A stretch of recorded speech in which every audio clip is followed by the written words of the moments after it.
दरम्यान दहशतवाद्यांच्या हल्ल्यात महाराष्ट्रातील 6 जणांचा मृत्यू झालेला आहे। डोंबिवलीचे संजय लेले हल्ल्यात ठार झालेत। दहशतवादी भॅड हल्ल्यामध्ये मृत्यू पावलेले संजय लेले हे डोंबिवली पश्चिम येथील नवापाडा येथे राहत होते।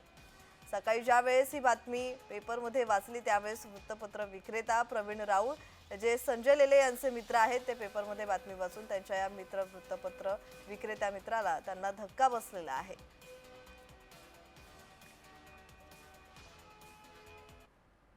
संजय लेलेंचं पेपरमध्ये वाचल्यावरती मला समजलंय।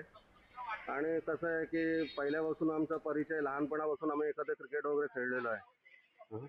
आणि वाचल्यावरती मला समजलं, पण फोटो बघितल्यावरती मला धक्का लागलाय। तर काय बोलावं आणि काय नाही हेच मला समजत नाहीये। सतत डोळ्यासमोर असणारा माणूस, कधी म्हणजे रस्त्यात जरी भेटला तरी हाक मारल्याशिवाय पुढे न गेलेला, अशा माणसाबद्दल असं हे केल्यावरती धक्का लागणं साहजिकच आहे। पण माझ्याकडे शब्द पण नाहीत काय बोलायला।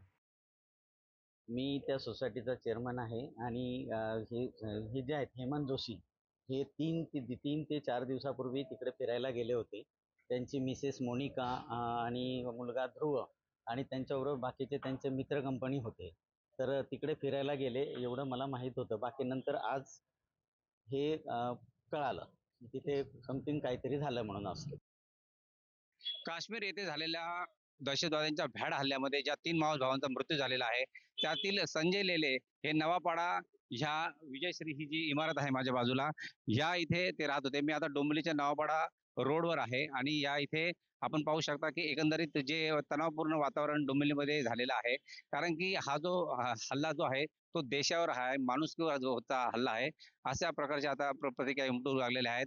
तर दरम्यान नवापाडा चौकातच प्रवीण राऊळ नावाचे एक त्यांचे मित्र आहेत, ते वृत्तपत्र विक्रेता, त्यांनी सुद्धा प्रतिक्रिया दिलेली आहे की रोज पेपर घ्यायला येणारे संजय लेले आज न आल्यामुळे ते कुठेतरी विचलित झाले आणि त्यांनी दुःख व्यक्त केलेलं आहे।